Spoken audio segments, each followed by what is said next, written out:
Chapter 1 Prologue. What is life? A very simple yet profound question. This is a question that many people have pondered, yet they have never found the answer to. For some, life is just a routine, living the life according to their routines. You can see such people on the internet, in offices, in the fields, and on your way to your home. Even now, I can see them. People who are lost in the struggle of life. Their eyes are somehow dead. And to me, it feels oddly weird. Aren't there a lot of things that we can enjoy in life? Like video games, books, music, sports, novels, manga, anime. In this age of the internet, how come people look this dead? Or maybe they are just tired? At the end of the day, I am not a philosopher or anything. I am not a grand thinker either. Just a young high schooler who likes to read web novels. Hey, are you listening to me? At that moment, a voice woke me up from my thoughts. The same voice I had been hearing for a while now. Shut up. Your voice is ugly, TSK.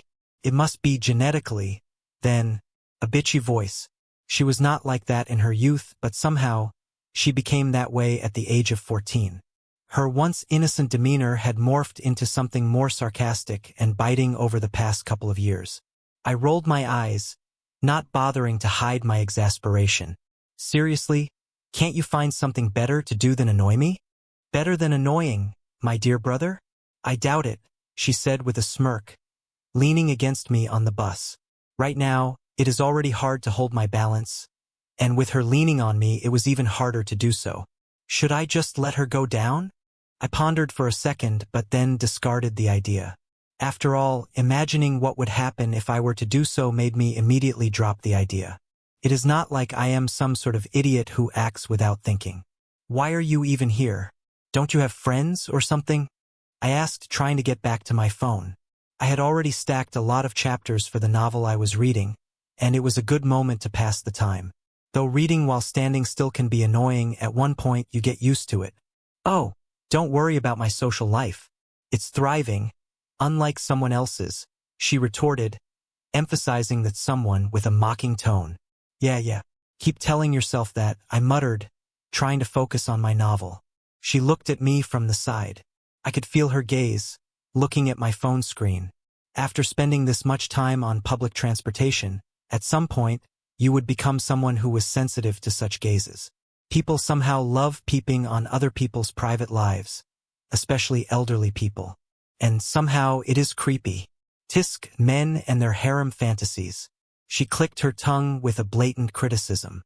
Her words made sense. I mean, they would at least make sense if she was not an otome game addict. Coming from a reverse harem lover like you. It is not like you are that different. I simply shrugged. People had every right to fantasize about things they liked, and nobody had any right to judge them just for their likes and preferences. That is just my opinion, but those who judge people about the things they like are generally the ones who need to be careful about it. I recently saw some keyboard activists on social media who tried to cancel a show just because a certain character looked underage, stating it was a PDF file situation, even though it was officially stated that was not the case. Yet, after their whole account was investigated, it was revealed that those were the ones who liked the real PDF file things. But, well, that is just an opinion. But that opinion certainly depicts this girl. I'll have you know, reverse harem books are a lot better executed. At least they have more than one-dimensional characters. Unlike those shallow harem stories you read, people like her, they always try to justify themselves. That is why I hate the hypocrisy that they show all the time. It is just annoying. And most of the time, their claims are baseless. Once you ask for an example or proof, you can find holes in their argument. Just to do that, I raised an eyebrow. Oh, really? How come? Show me proof. She was about to answer me, but she couldn't as right at that moment. Two people left their seats, and we immediately had to take them without even considering the elderly or others. Comfort was a rare commodity on a crowded bus, especially if you would be traveling for at least more than an hour. If you stand on your feet all the time, once you reach home, you will feel the real pain at least. Not on your feet as you might think, but on your back. But well, that is not my problem. Even now, I could feel the piercing gazes of some old people around us. Hey old hag, Don't look at me like that, you know? You are already riding this bus free. For some reason, the government lets old people use public transport for free. They also have all day as most of them are retired, yet they choose to board the buses when it is time for students to leave their schools. For me, they just deserve to stand on their feet if they can't even manage their time well. Anyway, let's not ramble too much. It will trigger your ADHD. As soon as we sat down, my dear sister pulled out her phone and opened up a romance fantasy novel. Here, read this. It's called Shattered Innocence. You'll see what I mean. Wow, what a dramatic name.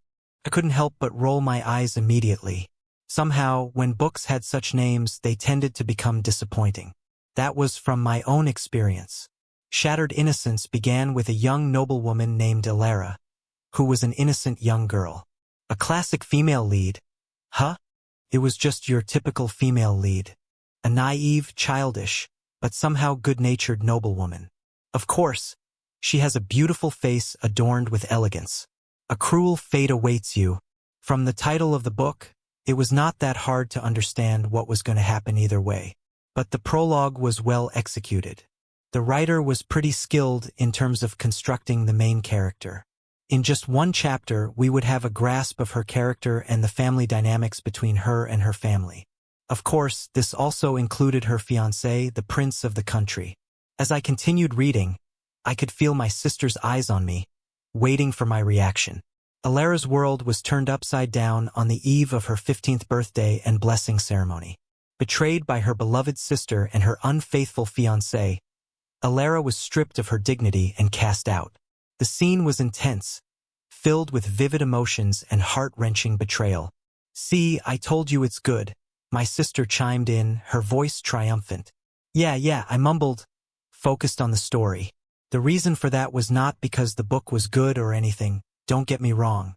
There are many places where it could be executed a lot better, and many plot points felt rushed as well. The reason for my focus was simple. Since I had started something, I would need to see the end of it. Regardless of how stupid a decision is, I am someone who sees the end of it. Yes, you are right. I am stupid, but that is who I am. In any case, let us return to the topic. Throughout the book, Elara faced numerous challenges. Each character she encountered, whether friend or foe, was richly developed and added layers to the story. Of course, there was also an academy life. If not for that, how could the writer add the reverse harem details anyway? The academy novels have already become cliché, haven't they? But well, at least the academy life was depicted in great detail, showcasing Elara's growth and the complexity of her relationships with other students, including her sister and former fiancé who also attended the academy. Of course, with it being a romance fantasy book, there were many supernatural events alongside the history of the book. And eventually, I reached the end of the published chapters. Please wait for the writer to publish more chapters. You can send gifts to the writer if you want. Seeing as it read like this, I couldn't help but feel a little bit disappointed. Somehow, in just 1 hour, I finished all 50 chapters that could be read. But well, that is my specialty as well as my curse. She really grows on you, doesn't she? My sister said, breaking the silence. I guess I mumbled. The character development is impressive. You, don't lie, she said. Just tell me your honest feelings. I looked at her, considering. Do you really want my opinion? She nodded her head eagerly. All right, don't say I didn't warn you. I decided not to hold back. Firstly, the writing style is too shallow. Even though the character development is good for some characters, that's not applicable to all. Many of them have their motives left out, and from the reader's perspective, this makes them one-dimensional. That's especially the case for the male characters. They all seem to be operating solely according to their emotions, which doesn't make sense. Almost every one of them is a person with a higher standing, and their positions require logical thinking and ruthlessness as traits. But those traits do seem to completely evaporate when they somehow interact with the protagonist. She listened, her expression turning more thoughtful. Go on. Take the prince, for example, I continued. He's supposed to be this cunning, strategic figure, yet his actions are driven by whims and shallow emotions.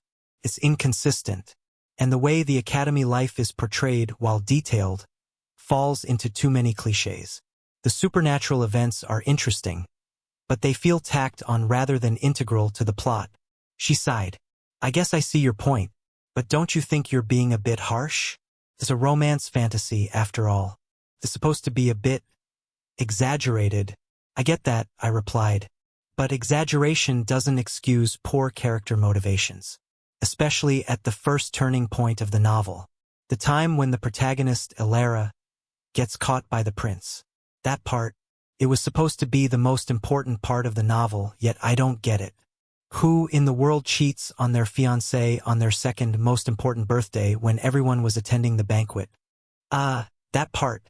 I can see what you were trying to say. It is like shouting I am dumb while you are taking the SAT exam. She somehow seemed to agree with me in this part. Exactly. I continued, getting more animated. And the scene where Elara was framed, it's so contrived. How can people be so stupid as to believe such an event? Can't they use their brains to speculate more? The whole thing feels forced. It's like the author just wanted to create drama without thinking it through logically. My sister suddenly smiled, a knowing look in her eyes. In this world, people find it way easier to believe what they see rather than think. I blinked, taken aback by her response. What do you mean? Somehow, her smile looked a bit pained. Just as she leaned back and started to talk, suddenly, my world began to spin as if the very fabric of reality was warping around me. Her voice grew more and more distant with each passing second. An immense headache struck me down, a piercing pain that felt like my skull was being split open. I clutched my head, trying to steady myself, but the sensation was overwhelming. My vision blurred, and the familiar surroundings of the bus faded into an indistinct whirl of colors and shapes. After what felt like an eternity, the pain began to subside. I slowly opened my eyes, my vision clearing, only to find myself in a peculiar situation. Chapter 2. The place where everything fell down. As the world slowly revealed itself, my head continued to ache. Somehow, my eyes could only capture the light. Yes, light. Everything in my vision seemed just too bright, as if to blind me. I couldn't make sense of anything that was happening. I felt like a log, heavy and immobile, unable to control my body. My ears rang, and I felt the gravity shifting, a sense of nausea swirling through me, making it hard to keep it inside. I heard voices, distant and muffled, as if they were trying to enter my ears, but couldn't quite make it through. W.H.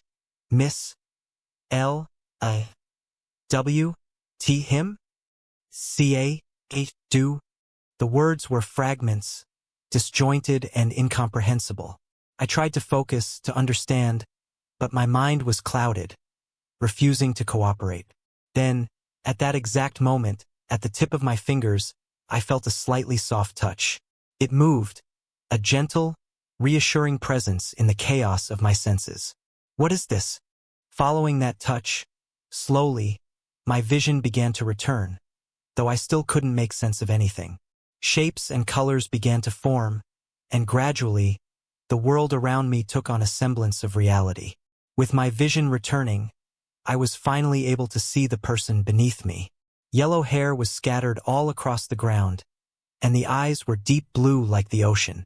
Yet those eyes were widened, filled with horror. I struggled to comprehend the scene. The girl beneath me looked terrified, and I realized that I was lying on top of her, pinning her to the ground. My body felt heavy and unresponsive, but I managed to lift myself slightly enough to see the fear etched on her face. What? I tried to speak, but my voice was a raspy whisper. I could feel the nausea intensifying, the disorientation still clouding my mind. At that moment, the girl moved, her mouth opening. "Get off me!" she cried, her voice trembling with fear. She pushed against me weakly as if she was trying to free herself.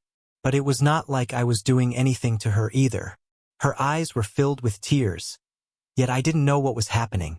With the scream I had just heard right now, my head was an even bigger mess with constant ringing. Ring. I mustered all my strength and rolled to the side, collapsing beside her.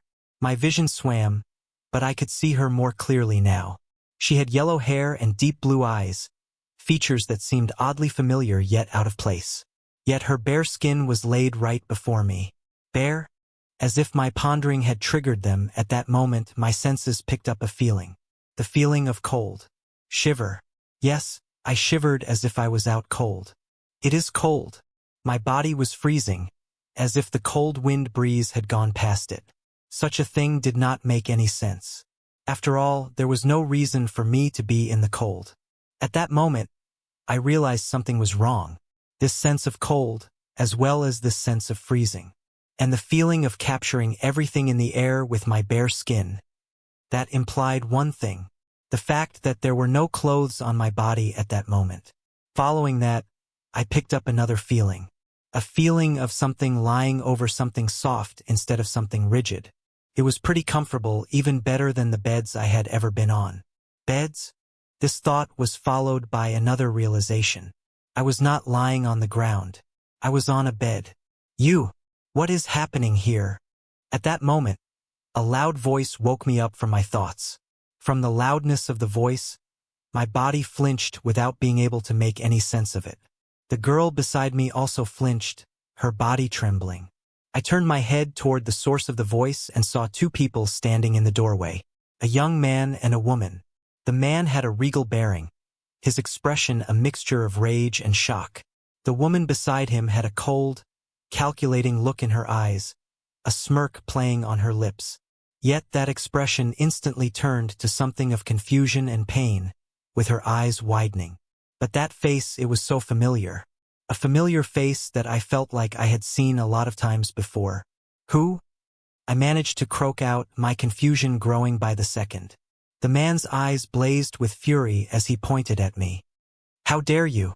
You think you can disgrace me and my family like this? I stared at him, my mind struggling to piece together what was happening. The girl beside me, still sobbing, looked up at him with a mixture of fear and desperation.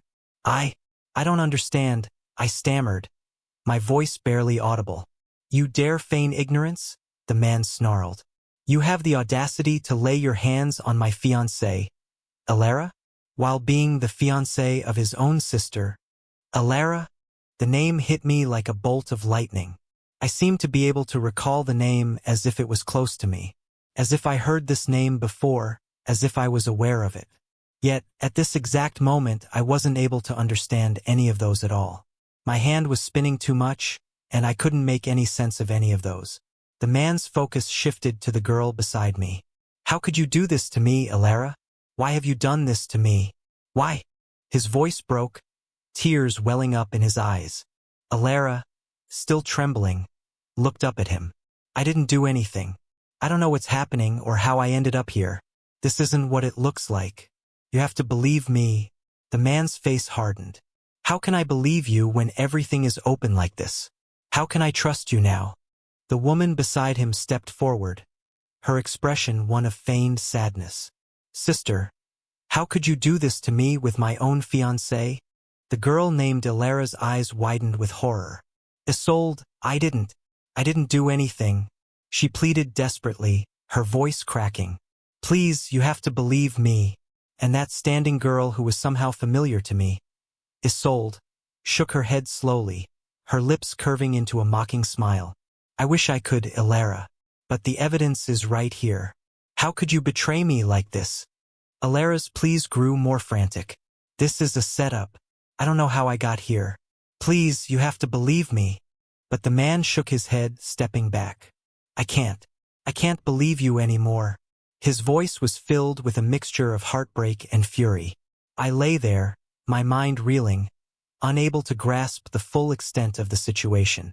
The room seemed to spin around me, and the words exchanged felt surreal, like something out of a nightmare. What is this? At that moment, another voice echoed, a voice that wasn't as callow as others, a voice that was deep. Following that, a sense of dread washed over me, more intense than anything I had ever felt before. It was as if death itself had come for me. The feeling was surreal, paralyzing. I tried to hold back the sense of nausea rising inside my stomach. But that feeling was not unfamiliar. It was as if I had felt such feelings before, as if this external pressure applied upon me was not a rare occurrence to me. The deep voice spoke again, commanding and powerful. "What is happening here?" A tall, imposing figure entered the room. His presence was overwhelming, radiating authority. The man looked to be in his late 40s, with stern features and eyes that could pierce through steel. He carried himself with the weight of responsibility and power. The room fell silent as everyone turned to face the newcomer. The man's eyes widened as he took in the scene before him. It was clear he was not expecting to witness such a thing. "This is the Duke," someone whispered, the words barely audible over the tension in the room. The Duke, of course. That type of title looked befitting of him, I subconsciously thought. Yet, to me, he was just another figure in this bizarre, incomprehensible scenario. Or was he? Because I felt like I also knew him. It seemed like even if my memory was hazy, the unconsciousness still recognized him from the start. He surveyed the scene, his expression hardening. "Explain yourselves," he demanded, his voice low and dangerous. The prince spoke first. The prince? How did I know he was the prince? I could not answer that at all. It didn't matter either. The prince's voice trembled slightly. "Duke, I found your daughter Alara in bed with him. She has betrayed me and our family." Alara, still crying, shook her head vigorously. "Father, please, you have to believe me. I don't know how this happened. I swear I didn't do anything." The Duke's gaze shifted to Isolde, who looked back at him with wide, innocent eyes. "Sister, how could you do this to me with my own fiancé?" she repeated, her voice laced with sorrow. Yet, there was something unsettling about that voice that I couldn't put my fingers down. That feeling was so tense that I felt like my nausea rose once again. The Duke's eyes narrowed as he looked at me. The fierceness in his eyes was so intense that, at that moment, I felt something. Two eyes immediately covered my whole very being, and I felt like snakes crawling upon me. It got hard to breathe, let alone think. However, that feeling disappeared in a split second. Yet, even then, I could no longer hold it in. The sense of nausea just spilled. Spill. The disgusting liquid spilled to the ground. Disgusting. What a disgrace. I could hear some people talking. They were not even keeping their voices to themselves at all. "Guards," he said, his voice steady and cold. "Take both of them away." Alara protested, her voice filled with desperation. "Father, please, I didn't do anything. This is all a mistake." But no one believed her. The guards moved forward, grabbing both of us. As they dragged me away, one of them hit me hard on the head. Pain exploded in my skull, and everything went black. Chapter 3. Revelation. In the darkness, suddenly the world colored. I found myself in a warm room, a room that looked familiar, as if I had just seen one. The air was filled with the scent of blooming flowers, and a soft breeze rustled the curtains. I was lying down, my head resting on the lap of a young girl. Her gentle touch soothed my aching head, and I felt a sense of calm wash over me. She caressed my hair, her fingers moving with a tenderness that made the pain fade away. "Lucavion," she whispered, her voice soft and sweet. "You love me, right?" I tried to respond, but my voice felt distant as if it belonged to someone else. "Yeah, I love you, Isolde." She smiled a radiant smile that seemed to light up the entire room. "You believe in me, right?" "Of course, Isolde," I heard myself say, the words feeling both familiar and strange. "I believe in you." Her eyes sparkled with a mixture of affection and something else, something I couldn't quite place. "Good," she said softly, "because you and I are meant to be together. Always." At that moment, a nauseating feeling rose from my chest, a feeling that I suppressed for some reason. "So, my Lucavion, will you drink this for me?" She brought something from her side. For some reason, the nauseating feeling rose more and more. Yet, as if I was apprehended by something, I hadn't moved my body at all. "I will do anything for you," saying that I gulped it down.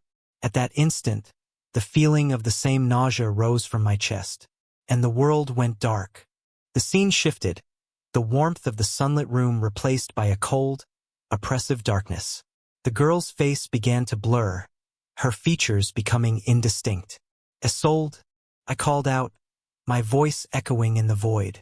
But there was no response, only the lingering sensation of her touch and the faint sound of her laughter fading into the distance. I woke up with a start, the dream still fresh in my mind. The darkness of the cell pressed in around me, and the cold stone floor beneath me felt harsh and unforgiving. Lucavion, I whispered to myself, trying to make sense of the name and the dream. Isolde, the names. They were oddly familiar yet at the same time unfamiliar. As if I knew them, yet I didn't at the same time. It was such an odd feeling. I felt trapped, unable to comprehend anything that was happening around me. Everything that had happened was like a wave crashing down over which I had no control. I didn't know what happened or what it meant. At that second, I started hearing the voice of a young girl crying, her sobs echoing through the darkness. I didn't do anything, she sobbed. I don't know what happened there. I don't know why I was there. Her cries were filled with despair, each sob tugging at my heart. I turned my head towards the source of the sound, my senses heightened in the dark cell. The pain in her voice was palpable, and it resonated with the confusion and fear that I felt. Alara?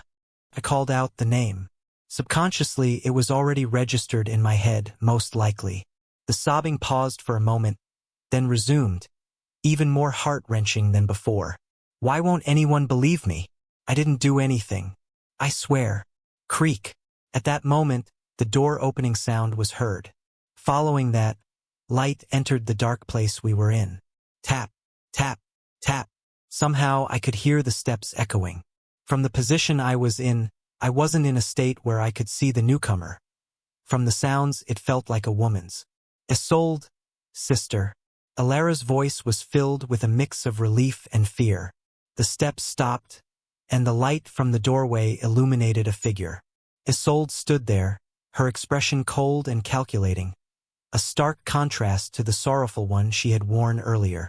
Alara, Isolde said, her voice smooth and devoid of any warmth. How unfortunate to see you in such a state. Isolde, please, Alara pleaded, reaching out to her sister. You have to believe me. I didn't do anything. I don't know how I ended up there. Isolde's lips curled into a chilling smile. Oh, dear sister, I believe you. I believe you didn't know how you ended up there. Alara's eyes widened in confusion and hope. You do. Of course, Isolde replied, stepping closer. Because I was the one who arranged everything. At that moment, everything stopped, as if the world itself stopped. Just like mine. This line. Slowly, memories came to my mind. Everything made sense. Why I felt it familiar. Why was I feeling like these names? That appearance was something that I knew. Shattered innocence. I was now in that book. Because I was the one who arranged everything. What is this? Alara asked herself. That can't be true. No, that can't be right. That is not right. She tried to deny everything. How could she not do that? After all, it was the dear sister of hers. The one that she had doted on. How could this happen? She gasped, her hand falling to her side. What? Why? Why would you do this to me? Isolde's smile widened, and she knelt down to be at eye level with her. The face that she had always seen, the face that was undoubtedly pale and sick most of the time. It now contained a shade of redness and life in it, as if she had regained her life, the expression of relief and the expression of reveling in the pressure. It looked strange, different, because, dear sister, everything you had was meant to be mine. Your fiancé, your status, your future. You were always the favored one, the cherished one. But now all of that will be mine. Alara's heart pounded in her chest, a deafening drumbeat of betrayal and disbelief. Her mind raced, desperately trying to piece together the fragments of shattered trust. The world around her seemed to tilt, the familiar walls of her home now alien and hostile. She took a step back, her legs trembling, barely able to support her weight. Isolde, you can't mean this.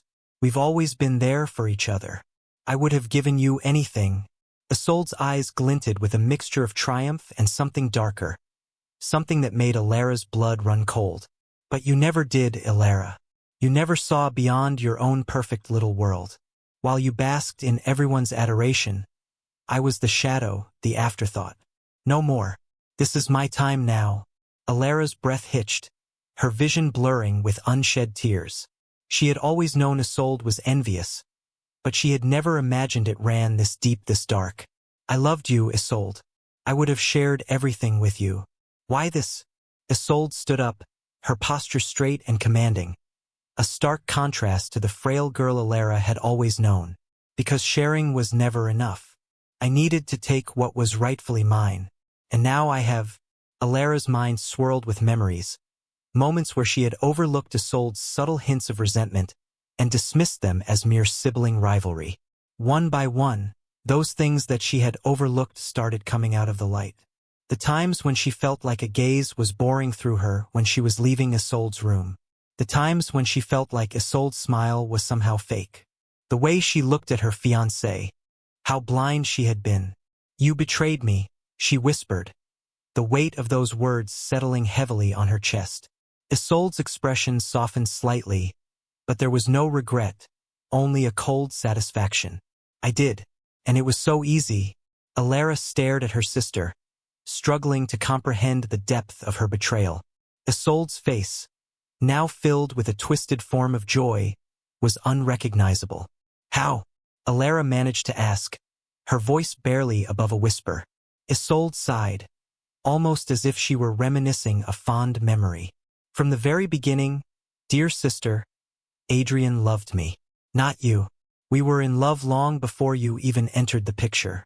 But our families, with their ridiculous promises and alliances, decided you were to be his bride. It didn't matter that he never wanted you. We were trapped, both of us. Ilara's mind reeled. Adrian had always been distant, but she had assumed it was just his nature. The truth was far more painful. And I was given Lucavion, Isolde continued, her voice dripping with disdain. A stupid country bumpkin who had no idea what was happening around him. But he served his purpose. I needed a way to get rid of both you and him, and the solution was simple. Use your stupidity and his naiveness. Ilara's breath quickened as the pieces started to fall into place. You used him. And me? Isolde nodded, her smile never faltering. Indeed, I played my part perfectly, feigning illness and weakness to keep you close, to make everyone trust me and never suspect me. And when the time was right, we put my plan into motion. A plan for the heiress of the dukedom to fall. How could the banquet of your 15th birthday, the day when you would be making your debut, not be the best time for such a scandal? Adrian was the one to drug you. Remember how he came earlier than the other guests just to see you? And you had a light drink together. Did you really think he came just to see you here, as expected from my stupid sister? Ilara's breath hitched, her eyes widening in horror as Isolde's words sunk in. She replayed the memory of that fateful evening in her mind. Adrian's earlier-than-expected arrival, his warm smile, the drink they shared. A drink she now realized had tasted slightly off. Isolde continued her words, not minding what Ilara was thinking at all. But aside from that, no, I did not use Lucavion at all. He did everything out of his own volition. From the bottom, I knew he always desired you. He always wanted you instead of me. And when I told him that you wanted to be with him instead of Adrian, or I told him Adrian was forcing you into a relationship and that you were too scared to speak out, he instantly took the bait. That disgusting bastard instantly believed me since he wanted to, and out of his own desires, he came to that room thinking you would have chosen a stupid country bumpkin like him. The moment Ilara heard about this, she couldn't believe her ears. That Lucavion? No. To think that he would do such a thing. An impeccable feeling started rising from her heart. A feeling that she couldn't put her heart to. Now here we are. I am where I am supposed to be. And you are where you were always supposed to be. Ilara felt a surge of anger mixed with overwhelming sadness. Her hands clenched into fists at her sides. You orchestrated everything. Every moment, every detail. Isolde's smile never wavered. Yes, dear sister. Every moment was meticulously planned. Adrian and I had it all figured out. She stopped, looking into Alara's eyes. And sister, you had to be there to look in the father's eyes. The moment he realized the pure daughter he thought he raised was actually a whore who would commit such infidelity. Alara's breath caught in her throat, the cruel words slicing through her like a knife. The image of her father's devastated expression flashed in her mind, the disbelief and disappointment in his eyes. She had lived that moment and felt the crushing weight of his judgment. How could you do this to him? To me? To our family? Alara's voice shook with a mixture of anger and heartbreak. Isolde's gaze remained cold, unfeeling, because it was what he deserved. Father always saw you as the perfect daughter, the rightful heir. I was nothing but a burden, a sickly shadow in your light. But now, with you disgraced, the path is clear for me to take what should have been mine all along. Yes, sister, that is right. From now on, you are nothing, and you will always remain like that. Whatever you have, it will all be mine. Chapter 4. Realization. From now on, you are nothing, and you will always remain like that. Whatever you have, it will all be mine. Creak. As the door was closed, the darkness returned once again. Sob. I could still hear the sobbing of the girl who had been subjected to such feelings. Alara, the protagonist of the story, the subject of the tragedy, the young woman whose everything was taken by the very people that she had trusted. And Lucavion, the Isolde's fiancé, that is me. Kurg dash. An immense headache struck me once again because continuous memories erupted in my head. On a sunny afternoon in a lush garden, she sat on a bench with her usual frail demeanor. Lucavion, please knead my hair, she requested softly, her voice filled with a delicate sweetness. It was weird. Is this the same voice? How could a person have such different sides? Which one was real? The answer was already revealed before me, though it was hard to accept it. At that time, I just did what I was taught to. Isn't it right to show care to those who need it? Of course, Isolde. I sat beside her and gently ran my fingers through her hair, feeling the silkiness between my fingers. Even now, I can remember that same silkiness. But was that true? Those memories, were they really mine? Am I Lucavion? Or am I? Who was I in the first place? What was the name? Couldn't recall it. Dash. My headache worsened a lot more. Rumble, as well as the rumbling of my stomach. It was as if something was churning there, as if my body was trying to throw something out of it. Then the same memory appeared in my head once again. I was lying down, my head resting on the lap of her. Her gentle touch soothed my aching head, and I felt a sense of calm wash over me. She caressed my hair, her fingers moving with a tenderness that made the pain fade away. Lucavion, she whispered, her voice soft and sweet. You love me, right? I tried to respond, but my voice felt distant as if it belonged to someone else. Yeah, I love you, Isolde. The smile was supposed to be radiant, yet now it looked as if it was the fake light of the moon. You believe in me, right? Of course, Isolde, I heard myself say, the words feeling both familiar and strange. I believe in you, yet that feeling of strangeness, I could now understand it. It was my body that was warning me at that time. Good, she said softly, because you and I are meant to be together. Always, just as in the dream. The nauseating feeling rose from my chest once again. Rumble. My stomach rumbled and chewed. So, my Lucavion, will you drink this for me? And she showed that thing to my face. That thing that constantly made me want to puke. I will do anything for you. And that moment. I couldn't hold it back any longer. The nausea overwhelmed me, and I threw up, the disgusting liquid spilling out onto the cold, stone floor of the cell.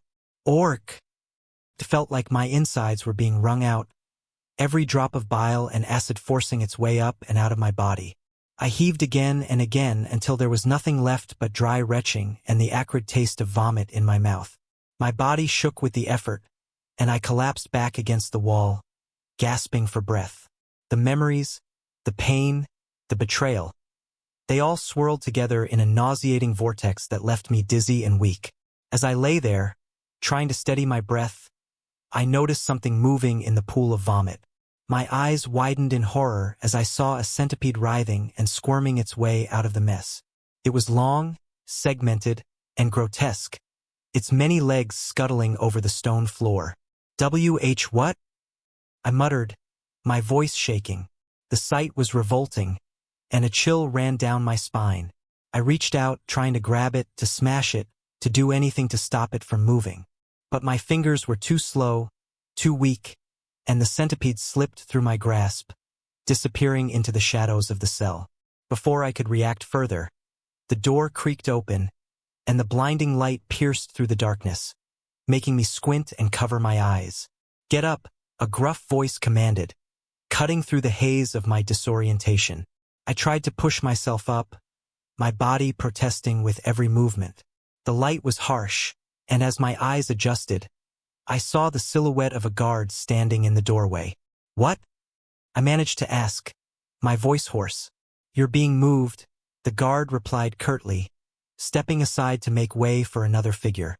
The new figure stepped into the cell, and I saw it was a face that didn't feel unfamiliar. The face was something I had seen before. "Who?" I asked myself. The answer came from the guard. "Sir Alistair came here to take you out." The moment the name came out of the guard's mouth, I realized who this was. It was my elder brother, Alistair Thorne, the heir of the family. Hope ignited in my heart. I opened my mouth to greet him, but before I could speak, suddenly, a fire ignited right before my face, and it burned fiercely. Arg dash! I pushed myself back from the flames, my heart pounding with fear. Following that, I heard a cold voice saying, "Do not ever try to speak, you worm." The voice was icy, and as I raised my eyes, I saw Alistair's gaze fixed on me with intense disdain. His eyes were sharp, unforgiving, and filled with contempt. At that moment, I realized I was not in a good position at all. I wanted to say something, but the words died in my throat as the flames flickered menacingly closer. "Silence," Alistair hissed, his expression darkening. "You, after all the things that you have done, you have no right to speak." The hope that had briefly flickered in my heart was extinguished, replaced by a cold dread. Thus, I decided not to make anything complicated since nothing would matter anyway. "Take him," I heard Alistair commanding the people behind him. Tack, tack, tack. Following that, the sound of metal hitting the ground could be heard. As I looked, I could see the light reflecting from the armor they wore, and the insignia right on their chest. It was a familiar one, the insignia of Thorne Viscounty, insignia of my family. They were the Thorne family's knights. The knights grabbed me roughly by my arms. Was there a need to do such a thing? After all, it was not like I could escape from here right now, and not like I wanted to do so. And these guys were supposed to serve us, weren't they? "I can walk by myself," I protested. Instead of replying with words, another burst of fire ignited near my face, scorching my mouth. The intense heat and pain forced me to recoil, choking back a cry of pain. I looked up to see Alistair's cold eyes locked onto me, and I quickly averted my gaze, understanding that no mercy would come from him. I shut my mouth, realizing that speaking would only bring more pain. Yeah, it was time to accept it right now.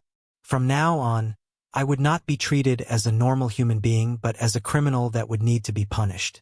Until I cleared my name, at least it was not like it was impossible or anything.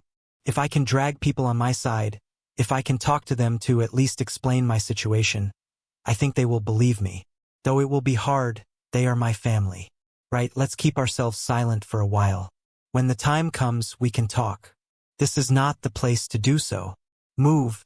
The knights dragged me forward, their grips like iron. Each step was a struggle, my body still weak and trembling from the ordeal.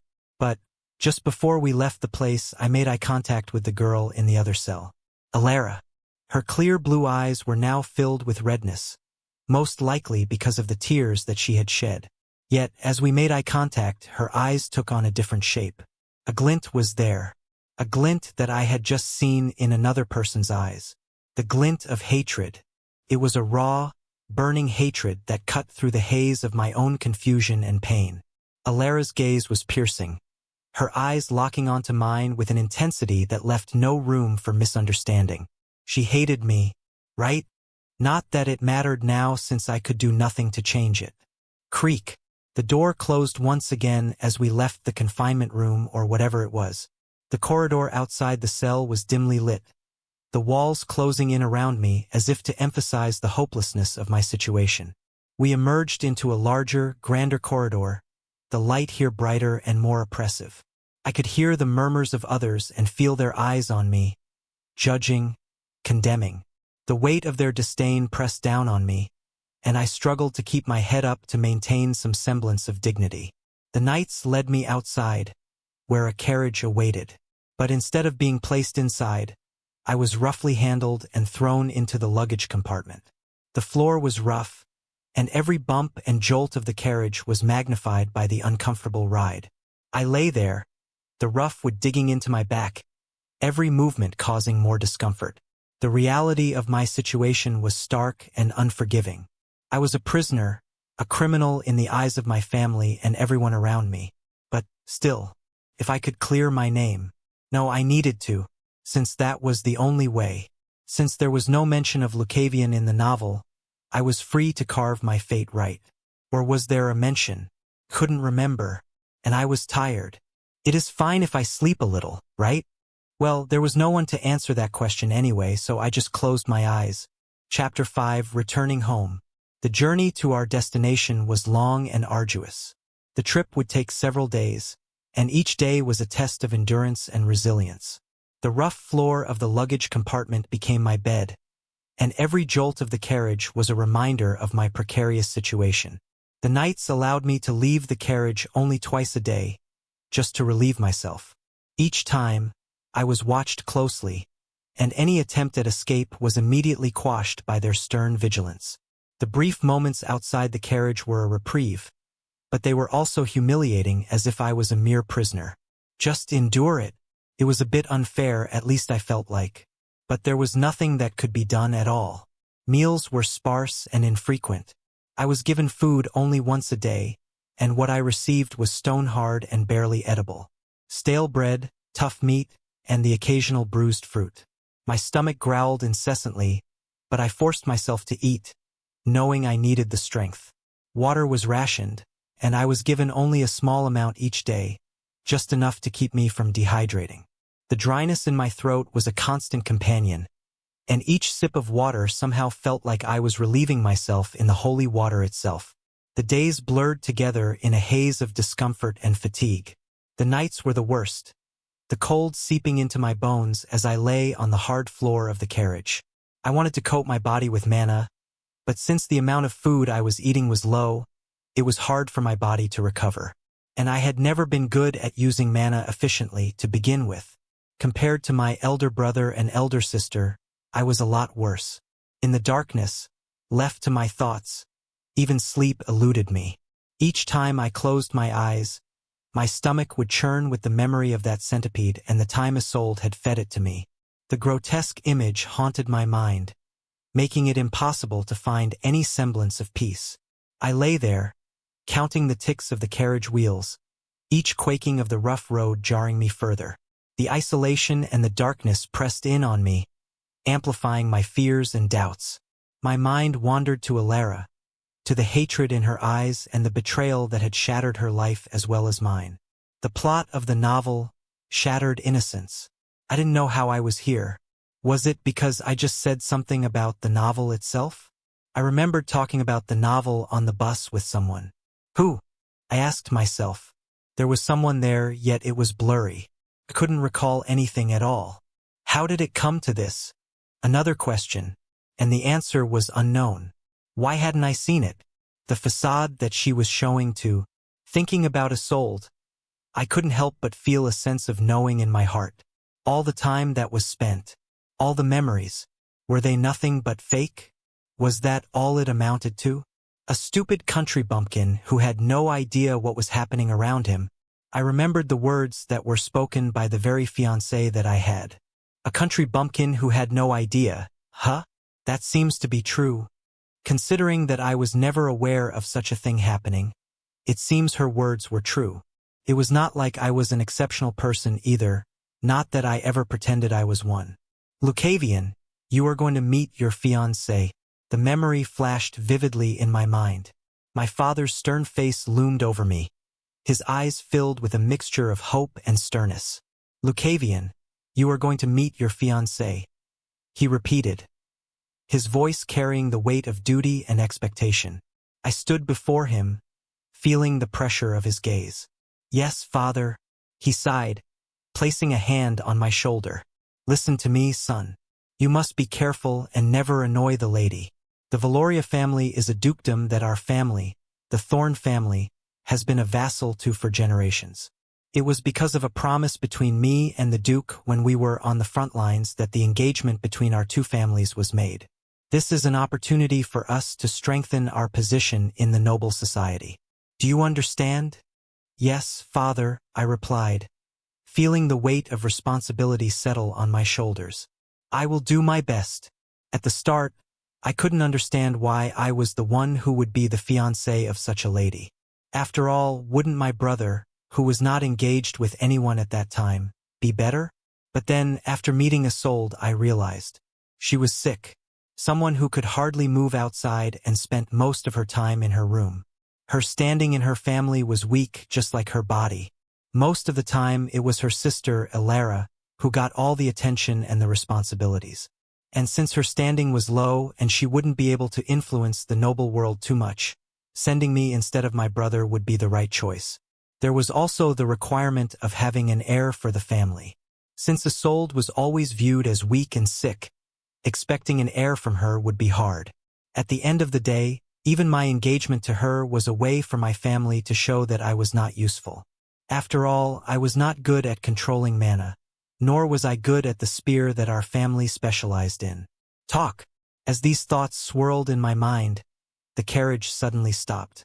The abrupt halt jolted me from my reflections, and I listened intently to the sounds outside.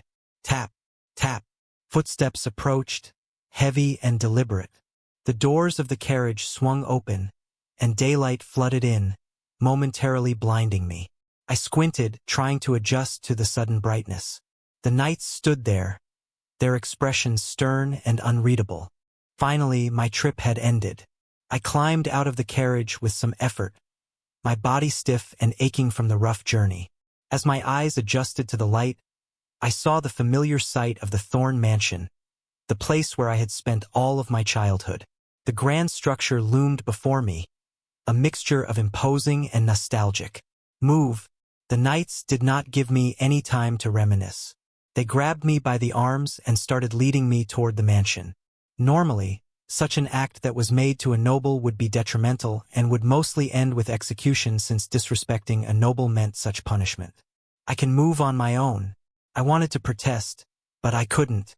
I could feel the eyes that were piercing through me even now.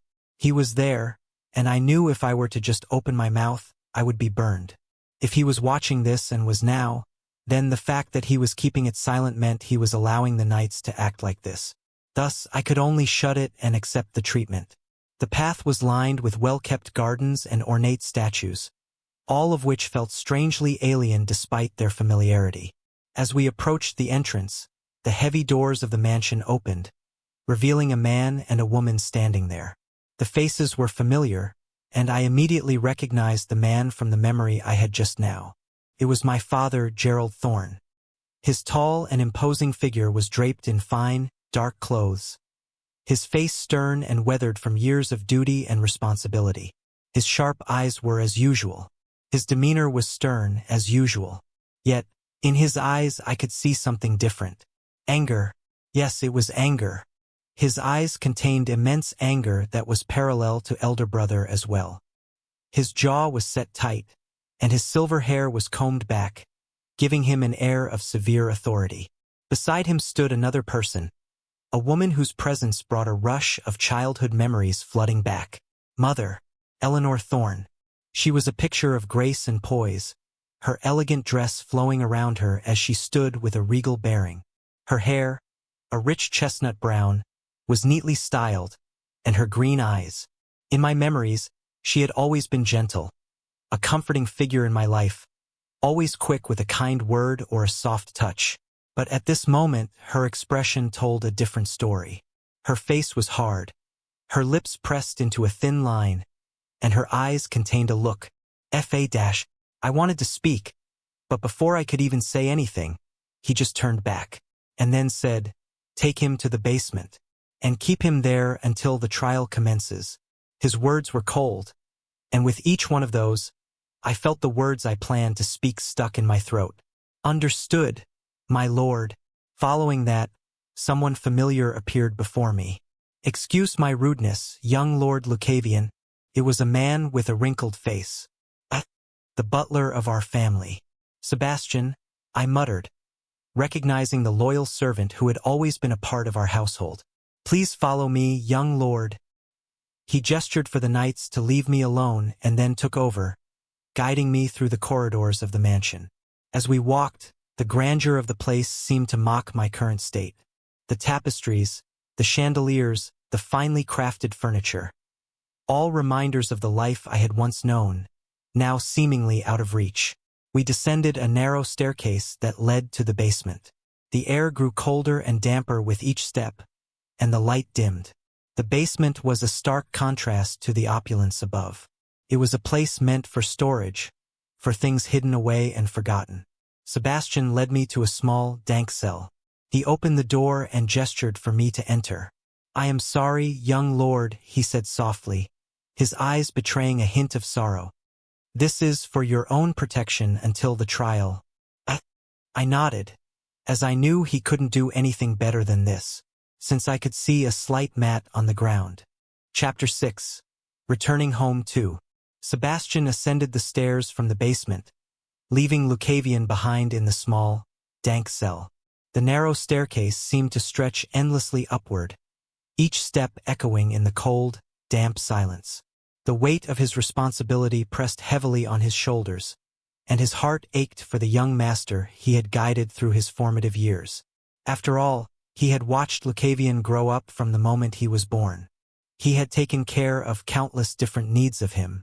As he emerged from the basement, the grandeur of the Thorne mansion once again surrounded him, a stark contrast to the desolate space below.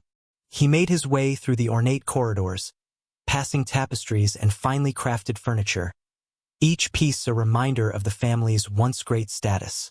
The mansion was a testament to the Thorne family's legacy, but today, its splendor felt hollow. Sebastian finally reached the grand study, a room filled with shelves of ancient tomes and a large oak desk at its center. The study's heavy door stood slightly ajar, and from within, he could hear the low murmur of voices. He took a deep breath, composed himself, and knocked softly. "Enter," came the stern voice of Viscount Gerald Thorne. Sebastian pushed the door open and stepped inside. Gerald stood by the window, his back to the door, hands clasped behind him. The Viscount's tall, imposing figure was framed by the sunlight streaming through the window, casting a long shadow across the room. "My lord," Sebastian began, bowing respectfully, "I have done as you instructed. Young Lord Lucavion is secured in the basement." Gerald turned slowly, his piercing eyes locking onto Sebastian. "Good," Gerald said curtly. There was a cold, calculating intensity in his gaze, tempered by the underlying anger that Sebastian had seen earlier. "He will remain there until the trial." Sebastian nodded, then reached into his coat and retrieved a sealed envelope. "My lord, I have also received a letter from the Dukedom of Valoria. It arrived just now, addressed to you." Gerald's eyes narrowed as he took the envelope from Sebastian's outstretched hand. The seal of the Valoria family was unmistakable, its intricate design symbolizing their high status and power. He broke the seal and unfolded the letter, his eyes scanning the contents with a growing intensity. As Gerald read, the silence in the study grew thick with tension.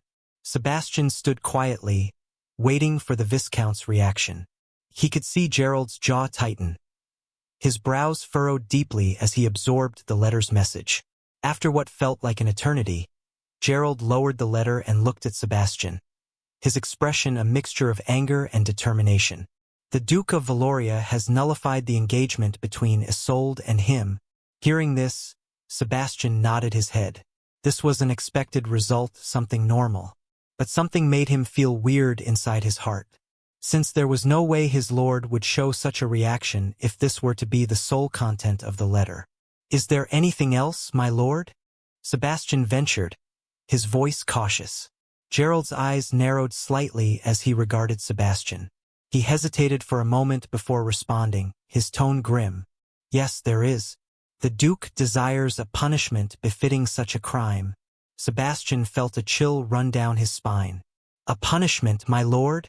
"Indeed," Gerald confirmed, his voice growing colder. "The Duke and I were once comrades in arms, and he states in his letter that he trusts me implicitly in this matter. He has absolute belief that I will handle everything accordingly." Sebastian's heart sank further. The severity of the situation became clearer with each word Gerald spoke. "What does the Duke propose, my lord?" Gerald's eyes flashed with a mixture of anger and resolve. "The Duke emphasizes that this event is known throughout the entire noble society. It has been deemed one of the gravest sins by the Church. Therefore, it should take precedence over every other value to set a good example." Sebastian swallowed hard, understanding the gravity of the situation. "What does that mean for young Master Lucavion?" Gerald turned away, his gaze fixed on the window as if seeking solace from the outside world. "It means that he must face the consequences of his actions, publicly and unequivocally. The Duke expects a display of justice that will satisfy both the noble society and the Church." Sebastian's mind raced, trying to comprehend the full implications of Gerald's words. The punishment would need to be severe, and it would affect not only Lucavion but the entire Thorne family. "How do you plan to proceed, my lord?" Gerald sighed deeply, the weight of his decision evident in his posture. "We will hold a trial, as already planned, and it will be befitting the tradition of the Thorne household." Sebastian nodded, though his heart ached for the young master he had served for so long. Even now, he still couldn't believe how such a thing happened. "I understand, my lord. I will get everything ready." Gerald turned back to face Sebastian, his expression resolute. "Good. We must act swiftly and decisively. The reputation and future of the Thorne family depend on it." Sebastian bowed deeply. "I will see to it, my lord." As he left the study, the weight of his responsibilities pressing heavily upon him, Sebastian couldn't help but think of Lucavion alone in the cold. "Young lord, why did you do such a thing?" But, even if it was the young child that he had seen grow, the household always needed to come before everything. This was his code, after all. Thus, he could only move forward. A young girl named Eliza moved silently through the corridors of the Thorne mansion, her young hands deftly dusting the ornate vases and polished banisters. She was proud to be working here, following in her father Sebastian's footsteps. The grandeur of the mansion never ceased to amaze her, even though it had started to feel like home. She paused to admire a portrait of the Thorne family hanging in the hall. Her father had always spoken highly of the Thorne legacy, and despite recent events, she held a certain reverence for the family. Eliza's admiration was interrupted by the soft, hurried whispers of other maids coming from the next room. Curiosity piqued. She edged closer to the slightly ajar door of the maids' quarters. The voices became clearer. "Did you hear about young Lord Lucavion?" one maid said, her tone a mix of shock and disdain. "I heard it all. They say he's been locked in the basement," another maid replied, her voice filled with both pity and intrigue. "What?" The moment she heard this, her heart sank. "Young Lord Lucavion is confined in the basement?" She knew her father had been involved in something important today, but he hadn't shared the details with her. She leaned in closer, barely daring to breathe. "It's such a scandal. The Duke of Valoria himself nullified the engagement between Isolde and Lucavion, committing infidelity with Lady Isolde's sister. I can't believe it." "Poor Isolde," the first maid said, her voice tinged with sympathy. "She must be devastated. What's going to happen to Lucavion?" the second maid asked, her voice hushed as if the very walls might hear. "The Viscount is planning a trial. They say it's going to be a public spectacle to appease the noble society and the church. Eliza's eyes widened, her breath catching in her throat. She pressed a hand to her chest, feeling her heart race with a mixture of disbelief and dread. As a young maid who spent most of her time in the mansion doing chores, she didn't have much contact with her male counterparts. She rarely went outside, and when she did, it was mostly to buy some goods that needed to be supplied to the mansion. Even then, she was always accompanied by some senior maids. But for a young lady like her, how could she not hear all those romantic stories and then imagine herself as a princess? Where would be the fun of life if she did not do such a thing? And how could she not admire the young lord who was always polite with others, treating them gently? Yet, now the very person, Lucavion, her first love and the person she had secretly admired for so long, was confined in the basement and accused of a grave crime. How could this happen? She thought, struggling to process the information. Young Lord Lucavion with Lady Isolde's sister? It can't be true. The maids' voices continued, oblivious to her presence just outside the door. I heard the trial will be harsh, the first maid said, her tone grim. The Viscount needs to make an example of him. Do you think he'll be forgiven? The second maid asked, her voice trembling slightly. No, the first maid replied bluntly. The Duke of Valoria is adamant. There must be severe consequences. Eliza's hands trembled, the feather duster she held nearly slipping from her grasp. She couldn't believe what she was hearing. Lucavion, the kind and gentle young lord she had known, was facing a trial that could destroy him. The very thought was unbearable. She needed to learn more. She needed to see him. Please. There is no way the young lord I know would do such a thing. She didn't want to believe it. With a determined breath, Eliza set the duster down and quietly slipped away from the maid's quarters. She moved quickly through the mansion, her heart pounding in her chest as she navigated the familiar halls. She had to be careful. Any suspicious movement could draw unwanted attention. She reached the basement entrance, a heavy wooden door at the end of a dimly lit corridor. Her father had always warned her never to visit these restricted areas, but she didn't care now. Taking a deep breath, she pushed the door open and descended the narrow staircase. The cold, damp air sent shivers down her spine, but she pressed on. Just at that moment, she heard something. Mother, please, you have to believe me. I didn't do anything wrong. Chapter 7, Mother. As the door closed behind Sebastian, the cold and dampness of the basement seeped into my bones. The small mat on the ground was the only comfort in this stark cell. I sat down, drawing my knees to my chest, and tried to keep this damn stomach from acting down. Sigh? I couldn't help but sigh, remembering the faces of father and mother. I closed my eyes, trying to push away the memories, but they kept resurfacing like a relentless tide. Not letting me go, aren't you? Their expressions were understandable. I could understand why they had such faces. The situation our family was now in must look like a hard tide. But it still hurt, seeing such faces from the people who once looked at me with warmth and love. It was as if a knot appeared right in my heart, tightening with each thought. After all, it is not like I am a machine. And this week, things have been a lot more hectic. Not even a minute of sleep had passed without nightmares. The food I had eaten was stone hard and was not for my stomach. After all the time that I had eaten the food of nobles, how could I easily adapt? The cold floor was unfamiliar as well. This was the first time I had experienced all those things at the same time. The sense of cold, the sense of feeling like my body was out of power. They were all first. Even now, I feel like I don't even have the strength to move around my body. No, Lucavion, don't. Don't give up. However, I still must not stop right now. If everything is explained, I am sure someone will understand at least. If that happens, maybe things can be solved. Isn't that right, Goddess Viridian? I clasped my hands together. After all, this world. Wasn't there justice here? I didn't do anything wrong. Wouldn't it be God's job to ensure fairness? Is it wrong for me to believe? Creak. As if to let me give the opportunity, the door opened, and someone entered. The presence, the steps taken, everything felt familiar. the scent and other things. I looked up, and the person revealed herself. It was my mother, Eleanor Thorne, with her hands clasped on her dress. Her expression was as stern as before, but there was a hint of something else in her eyes, something that gave me a glimmer of hope.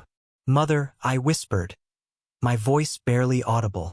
She stepped closer, her eyes never leaving mine. For a moment, the stern mask she wore seemed to falter, and I saw a flicker of the gentleness I remembered from my childhood. "Lucavion," she said softly, her voice steady but tinged with sadness. "I came to see you." At first, I couldn't open my mouth since it had been a while. It had been a while since someone treated me like normal. At least now, after all that time, I could see someone familiar. Now, that was the expression of the mother I know. "Speak." She looked into my eyes. I knew I would hardly have such a chance ever again. I struggled to my feet, my body protesting with every movement. "Mother, please, you have to believe me. I didn't do anything wrong. I don't know how I ended up in this situation, but I swear I am innocent." She looked at me, her eyes searching my face for a long moment. Yet she didn't say anything, as if to let me explain. "Mother, it was Isolde. I overheard her talking about it. She planned everything. She and Adrian." I took a deep breath, trying to steady myself. "They orchestrated the entire thing. I was set up. I would never do anything to bring shame to our family. You know me, Mother. You know I would never." She remained silent, her eyes locked onto mine, absorbing every word I said. I could feel the desperation in my voice, the need for her to believe me, to understand that I was telling the truth. For the first time in a long while, I could finally open up to someone. Finally, speak to someone to make them understand. I felt like a dam burst open inside me, as if everything I had been holding in finally spilled. I overheard Isolde talking about how they needed to get rid of me and how this was the only way to secure their positions. She wanted to bring Alara down, to take everything for herself. "I'm not lying, Mother. I'm telling you the truth. Please, you have to believe me. I would never do anything to harm our family. You have to know that. I don't know why this is happening, but I swear to you, I'm Inno-. Just as I was about to speak further, suddenly, she raised her hand. "Stop." The voice that left her mouth was cold. "Shiver." And I shivered. Since I can remember, I felt afraid to raise my head and see the expression on that face. But I knew I had to, and as I raised, I saw it. The look of disappointment. After everything that has happened, how can you still blame an innocent young girl? After everything you have done, how can you stand here and accuse her? I blinked, taken aback by her words. "No, Lucavion," she interrupted, her voice firm. "It is you who doesn't understand. Isolde is a frail, sickly girl who has been nothing but kind and gentle. To accuse her of such treachery is beyond reprehensible. I came here hoping to hear remorse, to see some sign of repentance. But instead, you spin wild tales and point fingers. I tried to protest, but she held up a hand to silence me. "Enough," she said sharply. "You will have your chance to speak at the trial. For now, I suggest you reflect on your actions and consider the gravity of your situation. This is your last chance to show some honor and take responsibility. Why don't you believe me?" I asked, my voice trembling. She looked deep into my eyes, her gaze piercing through me. "Nobody ever believes the words of a disappointment." The moment I heard this, my eyes widened. Felt like the world started spinning. My vision blurred, most likely from the tears that my eyes were releasing. It was hard to breathe, let alone say anything. I just lowered my head, looking down. "Mother," but there was no response. The sound of her footsteps echoed as she turned and walked away, leaving me alone in the cold, damp cell. The door closed behind her with a resounding thud, sealing my fate once more. The tears flowed freely now, hot and unchecked, mingling with the dust and dirt on the floor. The words she had spoken echoed in my mind, a cruel reminder of how I had been perceived. "Nobody ever believes the words of a disappointment." That same phrase repeated constantly, not letting me hear anything. The disappointment of my family, the betrayal of my fiancé, and the looming trial. all of it pressed down on me, suffocating any remaining hope. I curled up on the small mat, trying to find some semblance of comfort in the harsh reality of my situation. Is this it? After everything? Just to hear those words. When faced with such words, what would a normal person think? Would they think of what they have done for the things they did? I am not sure, but I do, at least. The things that I did when I was a child. The amount of time I had spent trying to perfect my mana. These hands, even now, there are many calluses on my hands. All of them stemming from the training. Drip. I heard something dripping on the ground. It was probably my tears. Drip, drip, drip. Yet it continued to drop one by one. Drop by drop. After a while, I felt like the thing that was dropping was not tears, as they became dry at some point. And it was also hard to breathe from my nose. As I opened my eyes, I realized the thing that was dropping down was not my tears, but instead was blood. It was my nose bleeding. The sight of the blood made my head start spinning, and then my body fell to the side. The world grew darker and darker until there was nothing but blackness. Yet, in the darkness, I felt like I had seen a figure appearing. Y-N-S-T-L-C-I-O. It felt like they were speaking, but I couldn't understand it. Not that it matters, right? Can I finally rest a little now? I wanted to forget everything, not remember any of these events happening. But was that possible? Most likely it wouldn't. After all, I am sure those moments will still haunt me, even in my sleep. But, still, is there something wrong with wanting a little bit of a peace? I hope not. With that, I closed my eyes. Chapter 8, Eliza. Eliza crouched behind the pillar at the base of the stairs, her heart pounding in her chest as she watched the scene unfold before her. She had arrived just in time to hear Lucavion's desperate pleas and Lady Eleanor's harsh rebuke. "Mother, please, you have to believe me. I didn't do anything wrong." Eliza's eyes widened as she saw Lucavion, the young lord she had always admired, pleading with his mother. His voice was filled with such raw emotion that it made her heart ache. Eleanor's cold response sent shivers down Eliza's spine. "After everything that has happened, how can you still blame an innocent young girl? After everything you have done, how can you stand here and accuse her?" Eliza could hardly believe her ears. How could Lady Eleanor, someone she respected so deeply, be so dismissive of Lucavion's words? After all, she knew that even though Lady Eleanor was busy, she was a good mother to her children most of the time. She was even a good lady of the house for the workers who worked in the mansion. She rarely talked down to the maids, even if they made any mistake. But now she was saying such things. It was the first time Eliza saw Lady Eleanor in such a state. For the first time, Eliza was seeing this side of Eleanor. She held her breath, making herself as small and quiet as possible, praying that she wouldn't be discovered. Nobody ever believes the words of a disappointment. The sting of those words was palpable, even from Eliza's hidden vantage point. She watched as Lucavion's shoulders slumped, the fight draining from his body. Tears streamed down her cheeks as she witnessed his widened eyes. "What is your name?" Somehow, she was reminded of the times when she was young. Eliza remembered the first time she had met Lucavion. She had just been a young maid, learning how to serve tea for the first time. The grand halls of the Thorne mansion had felt intimidating, and her hands trembled as she carried the tray, the delicate cups clinking softly with each step. She was so anxious. Maybe because of her anxiousness, she stumbled and tackled down, spilling the tea. The hot liquid splashed onto the leg of the lord she was supposed to serve. She felt a surge of panic. The tea was hot, and she had spilled it on the leg of someone important. The maid beside her immediately scolded her, her voice sharp with anger. "How could you make such a mistake? Apologize to the lord at once." Engulfed in fear, Eliza dropped to her knees, her heart pounding in her chest.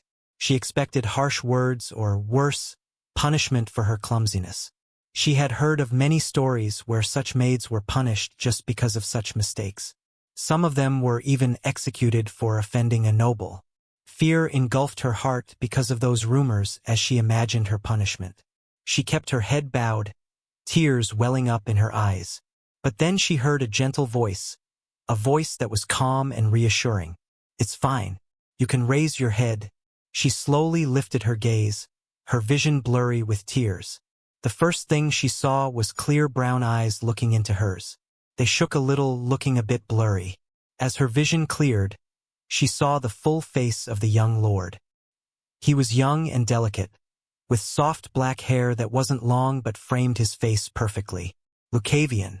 He smiled at her, a warm and forgiving smile. "It's okay. You don't need to fear anything." At that time, she hadn't noticed the twitching of his corners and how his hands were clenched on his leg, how hard he was trying his best to keep himself from showing the pain he most likely felt. "Nobody will know about what happened here," he said, his eyes looking at the senior maid that would be overseeing her. "Right?" Yes, young master understood. After hearing this, he turned to smile at her once again. "Everyone makes mistakes. What is your name?" "Eliza," she whispered, her voice trembling.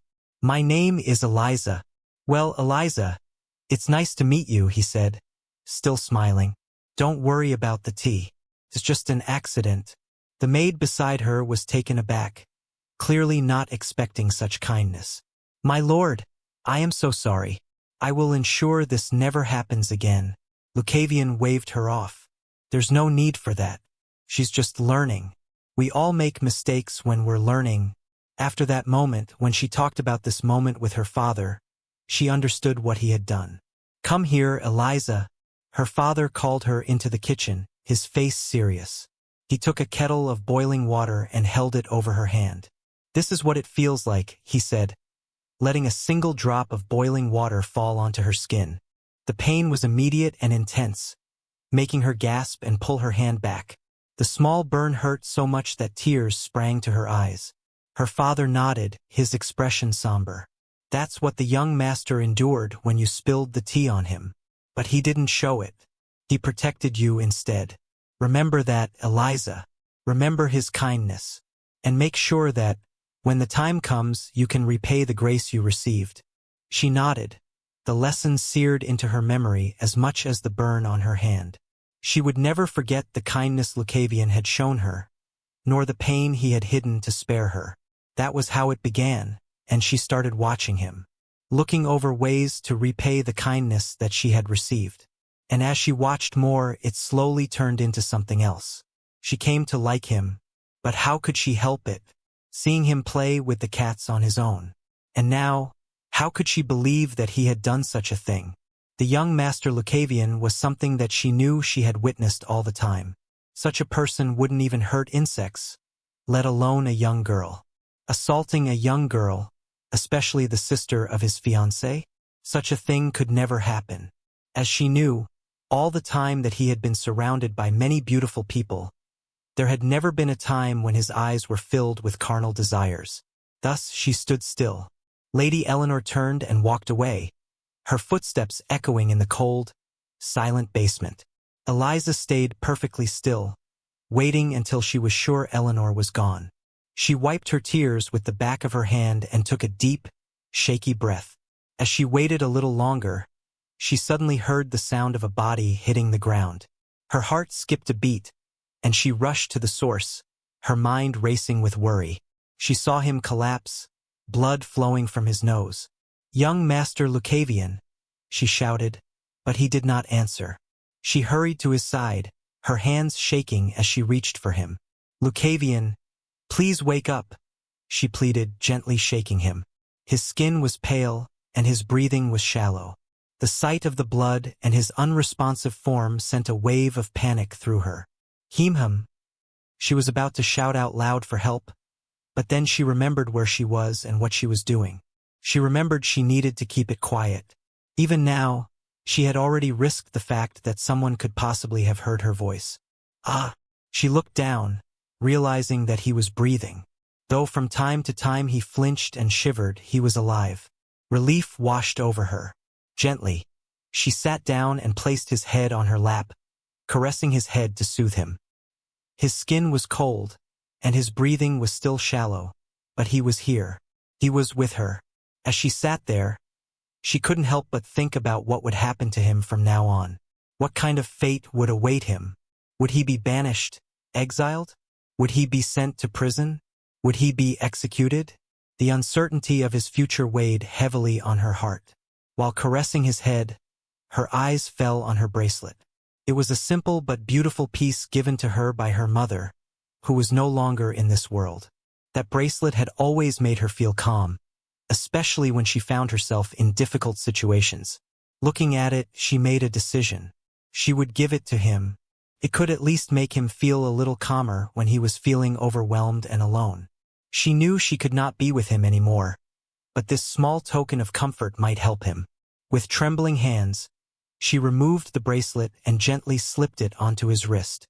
"Please, let this give you some peace, Lucavion," she whispered, tears welling up in her eyes once more. She continued to caress his head as she whispered, "At least I will believe in you. Though, I am not sure you will be able to remember it." Drip. A small liquid fell down from her face as she looked into his face. "But I will still hope that you do." As she wiped that tear, she gently put his head on the mat. "Goodbye." She stood up, walking. "My first love," and left. Chapter 9, Banishment. As Gerald left his study, the letter from the Duke of Valoria still in hand, he made his way to the sitting room where Eleanor awaited. The gravity of the situation hung over him like a storm cloud, and he knew that this conversation would be one of the most difficult he had ever had with his wife. Eleanor stood by the window, her elegant figure framed by the evening light. Her green eyes, once filled with warmth and kindness, now reflected deep-seated anger and disappointment. She turned as Gerald entered the room, her expression hardening as she saw the letter in his hand. "Gerald," she said, her voice tense, "what does the Duke say?" Gerald took a deep breath, trying to steady his emotions. "The engagement between Isolde and Lucavion has been nullified." Eleanor's eyes narrowed. "That much was expected. But what else? What does the Duke demand?"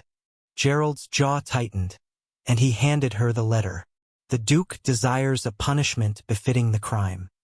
He trusts me to handle this matter with the utmost severity." Eleanor scanned the letter, her face growing paler with each word. When she finished, she looked up at Gerald, her eyes blazing with fury. How could Lucavion bring such disgrace upon our family? Gerald clenched his fists, his anger barely contained.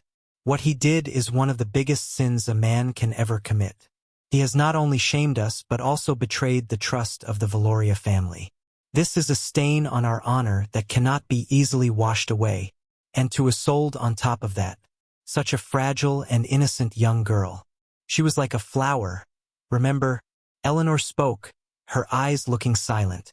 "Indeed, she was like an angel," Gerald said as he looked into Eleanor's eyes. "You don't need to think too much for such a disgrace." Eleanor grabbed Gerald's hand, clenching it. "Don't worry, I won't. From now on, I will no longer have a son named Lucavion." The 2 days that followed were a blur of confinement and basic sustenance. Each day, a guard would silently slide a tray of food and water into the cell, the contents just as meager and unappetizing as during the journey. Stale bread, tough meat, and the occasional bruised fruit became my staple diet. The days passed in a slow, monotonous rhythm, each moment blending into the next. But amidst the isolation, I found something on my wrist. What is this? Was there something like this on my arm? I tried to recall if such a thing was there, but I couldn't remember. Maybe someone else had put this for me when I was asleep, or maybe I was seeing things. As I focused on the bracelet, a faint memory surfaced. The moment before I lost consciousness, there had been a presence, a comforting touch. It was a hazy recollection, but it was there, lingering at the edges of my mind. A gentle voice, soft and soothing, whispering words of comfort.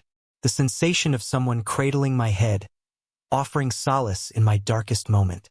But I didn't know who the person was at all. Still, despite the lack of comfort and the harsh conditions, I found myself strangely calm, as if that presence was there. It was a subtle feeling, definitely. The cell remained as cold and damp as ever, but the knot in my heart had loosened somewhat. The words of my mother, though painful, forced me to confront my reality and my own sense of self-worth. I knew I was not the disappointment she believed me to be, and this conviction brought a measure of peace. No one came to visit me after my mother's departure. The silence of the cell became a companion, a space where I could reflect and gather my strength.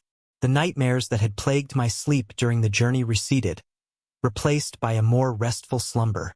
It was as if the confrontation had purged some of the anxiety and fear that had taken root within me. As I lay on the cold stone floor, my thoughts drifted to the trial that awaited me. I knew I had to be strong, to face whatever accusations were thrown my way with dignity and resolve. The grand hall of the Thorne mansion was filled with a tense silence as the trial of Lucavion Thorne commenced. The room, usually reserved for celebratory gatherings and important family meetings, now bore the weight of judgment and consequence.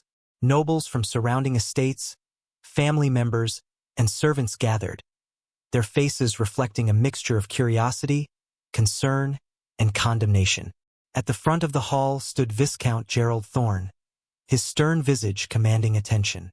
Beside him, Eleanor Thorne sat with a cold, impassive expression, her eyes fixed on the proceedings. A heavy oak table separated them from Lucavion, who stood in the center of the room, flanked by two stern-faced guards. Gerald raised his hand, signaling for silence. The murmurs that had filled the room died down, and all eyes turned towards the Viscount. Today, we gather to address the grave transgressions committed by Lucavion Thorne, Gerald began, his voice echoing through the hall. His actions have brought disgrace upon our family and have violated the trust placed in us by the Valoria family. Lucavion stood still, his eyes fixed on the floor. The weight of his actions and the judgment of his family bore down on him heavily. Gerald continued, "The Duke of Valoria has nullified the engagement between Isolde and Lucavion, and he demands a punishment befitting the crime. It is our duty to ensure that justice is served, and that the honor of the Thorne family is upheld." He turned his gaze to Lucavion, his eyes cold and unforgiving. "Lucavion Thorne, do you have anything to say in your defense?" Lucavion lifted his head, meeting his father's gaze. The defiance that once burned in his eyes was still there. "I did not commit such a crime." A murmur of disbelief swept through the room. The assembled nobles and family members exchanged glances, their faces a mixture of skepticism and disdain. Gerald's expression hardened, his eyes narrowing. "Do you expect us to believe that after all that has happened?" Gerald's voice was cold and unforgiving. Before Lucavion could respond, his brother Alistair stepped forward, his eyes blazing with anger. "Even after all this time, you're still trying to lie? To deny your actions?" Lucavion shook his head, his voice steady. "I am not lying, Alistair. I swear, I did not commit this crime." Swoosh! Alistair's fury erupted. His hands ignited with fire, the flames dancing dangerously close to Lucavion's face. "How dare you? You think you can deceive us all with your lies? You're a disgrace to our family." Lucavion pulled back, the heat of the flames scorching his skin, but his eyes remained resolute. "I'm telling the truth." Before the situation could escalate further, Gerald's voice cut through the tension like a blade. "Enough, Alistair." The flames in Alistair's hands flickered and died, but his anger was far from extinguished. He stepped back, his eyes still burning with fury as he glared at his brother. Gerald's gaze shifted back to Lucavion, his expression unreadable. "Cease your worthless claims." As the gaze fell down to Lucavion, he pursed his lips. "Yes, father." Gerald's cold eyes remained fixed on Lucavion. "Your punishment has been decided. You will be sent to the Valerius Plains to serve on the front lines of the war. You will fight until the war is won or until you fall in battle. This is the only way to atone for the disgrace you have brought upon our family." "What? He will be sent to the front lines? At such an age?" The whispers grew louder, filled with shock and disbelief. The war on the Valerius Plains had been raging for 7 years, and its brutality was well known. The enemy empire was the strongest force across the whole continent, and sending a young child who had yet to celebrate his 15th birthday banquet to such a battlefield was seen as a death sentence. "This is madness," someone whispered. How can they expect him to survive out there? He's just a boy, another voice added. He won't last a day in that hell. That must be the point. After all, they are trying to soothe the Iron Duke and the royal family. The punishment given should be befitting to such titles. Indeed, that must be the case. Eleanor's face remained a mask of cold indifference, as did Alistair, who seemed unperturbed by the murmurs, his anger still smoldering. Gerald raised his hand, commanding silence once more. The decision is final. Lucavion's actions have brought disgrace upon us all, and this is the only fitting punishment. He will prove his worth and seek redemption on the battlefield. He paused, his voice echoing through the hall. Is that clear? Lucavion raised his head, his eyes locking onto the Viscount. The fierceness in his eyes was gone, replaced by a deep sadness and resignation. Father, is this your will? Gerald's gaze remained cold and unyielding. Yes, that is my will. Lucavion nodded slowly, his shoulders sagging under the weight of the verdict. I understand, Father. Gerald's expression hardened even further. I am not your father. Lucavion's face fell further, but he nodded again, accepting the finality of his father's words. Understood, Viscount. The room fell silent again, the gravity of the situation settling over everyone present. Gerald's expression softened for just a moment, a fleeting glimpse of the father he once was before it hardened once more. Take him away, he ordered the guards. He leaves at first light. Chapter 10. On the other side, Elara Valoria stood in the grand hall of her family's estate, the once familiar surroundings now feeling oppressive and cold. Her father, Alexander Valoria, stood at the far end, his face a mask of disappointment and anger. Beside him, Isolde, her silver hair shimmering like a halo, wore an expression of serene triumph. The hall was filled with the silent judgment of the gathered nobility, their eyes like daggers piercing her already wounded heart. Elara Valoria, Alexander's voice boomed, echoing off the marble walls.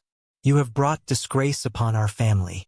The accusation of infidelity, of betrayal, is a stain we cannot afford. Alara's heart pounded in her chest, each beat a painful reminder of her shattered world. She could barely meet her father's eyes, the weight of his disappointment crushing her. Father, please, you must believe me. I have done nothing wrong. Alexander's eyes, once warm and loving, now burned with cold fury. Silence, he commanded. The evidence is irrefutable. You were found with Lucavion Thorne in a most compromising position. The royal family demands justice, and execution is the price. Alara's knees buckled, but she forced herself to stand tall. Father, I swear to you, I have been framed. Isolde has pleaded for your life, Alexander interrupted, his voice harsh. She, who should despise you the most, has shown mercy. It is at her request, and only because of her request, that you are spared the death penalty. Instead, only your core is going to be abolished. Alara's gaze shifted to Isolde, who stood demurely beside their father, her eyes filled with a malicious glint. The corners of her lips curled into a faint smile, and Elara knew the truth. This was not mercy. It was cruelty. Isolde wanted her to suffer more than death could ever bring. For an aspiring mage, losing one's core meant a fate that was worse than death. And that was exactly what Isolde was expecting. Elara knew that. She felt so angry that she wanted to beat her to death right at that moment. Yet she could not show it. She was not allowed to. It was because she was branded as the loser from now on. She needed to bow her head and endure it.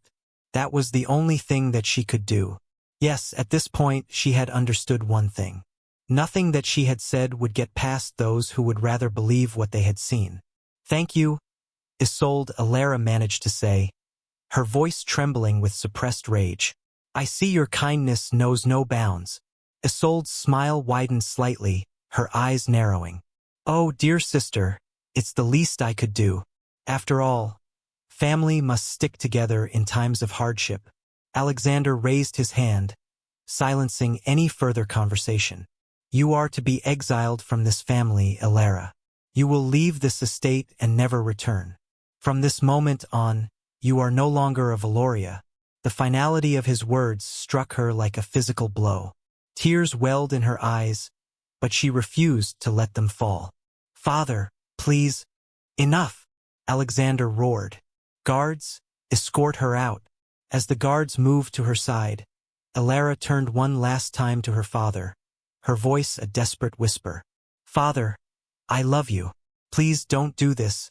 Alexander's eyes had never softened even for a brief moment, no longer a flicker of the man she had once known. It was rather replaced by the stern resolve of the Grand Duke. "Leave Elara, and be grateful for your sister's mercy." To her, those words grazed her heart. They pierced it, scratched it, cut it, leaving a deep wound. She would never forget the look that she had gotten from his father. She would never forget 2 moments until the moment her life ended. This moment, until her life ended, she would always remember this feeling, the feeling that was burning inside her heart. Isolde, Adrian, Lucavion, Isolde, Adrian, Lucavion, Isolde, Adrian, Lucavion, Isolde, Adrian, Lucavion, Isolde, Adrian, Lucavion, Isolde, Adrian, Lucavion, Isolde, Adrian, Lucavion, the hatred that was burning deep, and the moment she opened her eyes, she saw those brown, unfamiliar eyes when she opened her eyes just to see her clothes long gone and her body naked. Lucavion, she will never forget the feeling of fear, helplessness, and surprise that she felt at that moment when that disgusting man was on top of her. How he stood there and played such a disgusting, crucial role in everything. How his tongue was out, and the eyes that were filled with lust were looking at her. "You are all going to pay." The guards took hold of her arms, leading her away. Elara cast one final glance back at Isolde, whose eyes gleamed with satisfaction. The message in those cold, calculating eyes was clear. This is your fate. Suffer and be forgotten. As the grand doors of the Valoria estate closed behind her with a resonating thud, Elara felt the finality of her banishment sink in. The lush gardens and opulent halls that had once been her sanctuary were now as distant as a dream. The guard's grip on her arms was firm, and they led her away from the life she had known into an uncertain and hostile world. She was taken to a carriage waiting at the edge of the estate. Up to this moment in her life, she had traveled countless different times with a carriage. Since she was the rightful heir of the family, she was called to the countless different banquets.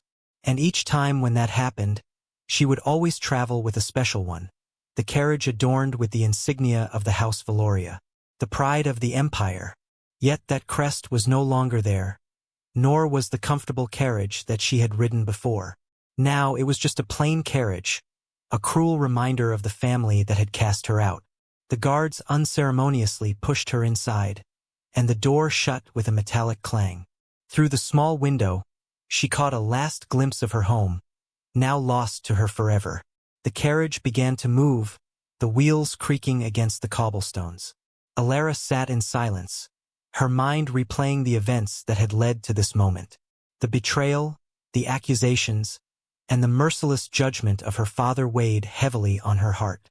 But amid the sorrow and despair, a fierce resolve began to take root. Isolde, Adrian, Lucavion, she repeated their names in her mind, each one a burning ember of hatred. They had orchestrated her downfall, and for that they would pay. She would endure this exile, survive it, and one day she would return to reclaim what was rightfully hers. It was the moment when the protagonist finally opened her wings to the world, yet the process was an arduous one. Flicker, a dimly lit room. The plays of shadows were spread all across the place. It was lavishly decorated, filled with luxurious fabrics and ornate furniture, a testament to her newfound status. The air was thick with the scent of lavender, meant to soothe and calm, but tonight, it carried a hint of triumph and excitement. Under the darkness, a certain young man opened the door, his footsteps silent on the plush carpet. His eyes gleamed with anticipation as he approached the young girl, who sat at her vanity, brushing her long silver hair. She turned to face him, a sly smile playing on her lips. Everything went perfectly, the young man said, his voice low and filled with satisfaction. Alara is gone, exiled. We are finally free of her. The young woman set her brush down, each of her movements graceful and elegant. She stood, crossing the room to meet him. Yes, my dear Adrian, we have succeeded. She never saw it coming. All those years of pretending, of playing the sickly sister, have finally paid off. He wrapped his arms around her, pulling her close. And now nothing stands in our way. We can finally be together without any obstacles. The girl rested her head against his chest, feeling the steady beat of his heart. It's a relief, isn't it? To know that we have outsmarted everyone. Alara was always so blind and trusting. She never questioned my motives, never suspected a thing. Adrian's grip on her tightened, his lips brushing against her temple. She was too naive to see the truth. But now she's gone, and we have everything we ever wanted. Just as you wanted, my Isolde. It was evident that he was yearning for something more. Yet Isolde didn't let him do as he pleased. She put her hand right before his lips, blocking his movement. And then she mumbled, "Were you able to find what I had wanted?" Adrian stopped in his tracks, taking the signal. His face looked disappointed as he shook his head. Not yet. We are still looking for that. You know how important that is to me. I know. That is why I am doing my best to obtain it. The disciple of the court magician is looking for it already. Hearing this, a smile spread over her face. A smile that looked captivating yet poisonous at the same time. I am glad, she said, slightly turning back. Then she tilted her head up, her eyes locking with his. The flickering candlelight cast a seductive glow over her features. She reached up, her fingers tracing along his jawline. And now, my dear Adrian, we have the entire night to celebrate our victory. Adrian's eyes darkened with desire as he leaned in, capturing her lips in a slow, deliberate kiss. Isolde responded eagerly, her body pressing against his. She felt his hands roam over her back, pulling her even closer. Breaking the kiss, Isolde gazed up at him, her lips curling into a teasing smile. Shall we toast to our success? She stepped away, her fingers trailing down his arm as she moved to a nearby table. She picked up a crystal decanter filled with wine and poured 2 glasses, handing one to Adrian. Adrian took the glass, his eyes never leaving hers. To our future, he said, raising the glass. Isolde clinked her glass against his, her eyes sparkling with mischief. To our future, she echoed before taking a sip. She set her glass down and sauntered back to him, her movements languid and purposeful. She reached up, unbuttoning the top button of his shirt, her fingers brushing against his skin. We have all the time in the world now, she whispered, her voice low and sultry. No more secrets, no more hiding. Adrian's breath hitched as she continued to undress him, her touch igniting a fire within him.